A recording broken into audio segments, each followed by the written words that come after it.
And get this, right now there are more than 103,000 men, women, and children on the National Transplant Waiting List. April is National Donate Life Month, a time dedicated to raising awareness about the need for organs, also to encourage more Americans to actually register as donors. It's so important. So we're bringing in Dr. Frank McGeorge to highlight what a difference it really truly makes. And it's so important. It so is, Karen and Damon. You know, for all of the advances that we've made in medicine, nothing compares with the life-saving gift of an organ transplant. It quite literally gives a dying patient a second chance at life. But sadly, not everyone who needs a transplant is going to get one because of the shortage of organ donors.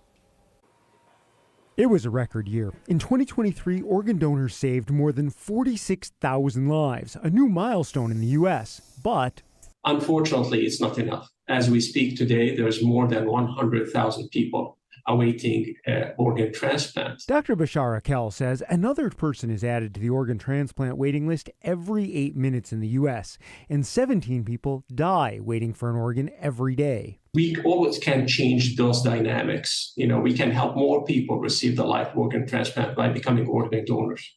Every donor can save up to 8 lives. A single tissue donor can impact the lives of as many as 75 people. A kidney or part of the liver can be donated by living donors.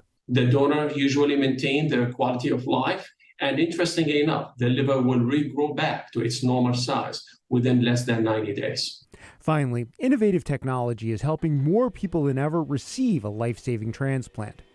One of those new technologies is what we call organ perfusion, or some people have known this as an organ in a box. This applies to the liver, to the kidney, as well as to the heart, which allowed us to deliver life-saving organ transplant to more and more people. Those technologies are allowing doctors to use organs that they couldn't previously and extend how far organs can travel from donors to recipients.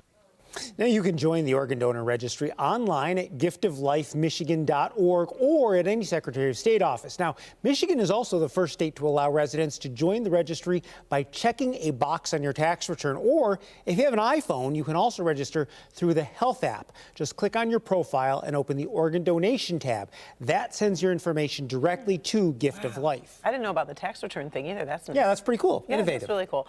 And obviously it's important to share this information and your thoughts with your family, because sometimes you think you did, but you didn't. Exactly, and that's super important, especially, you know, when I see people in the emergency department. Ultimately, if something happens to you, it's your loved ones that are going to be asked about organ donation. And having that conversation in advance, that takes away that uncertainty, and it makes it more likely that you are actually going to be able to successfully give the gift of life. Important reminder. Thank you, Doc. Thanks, Doc.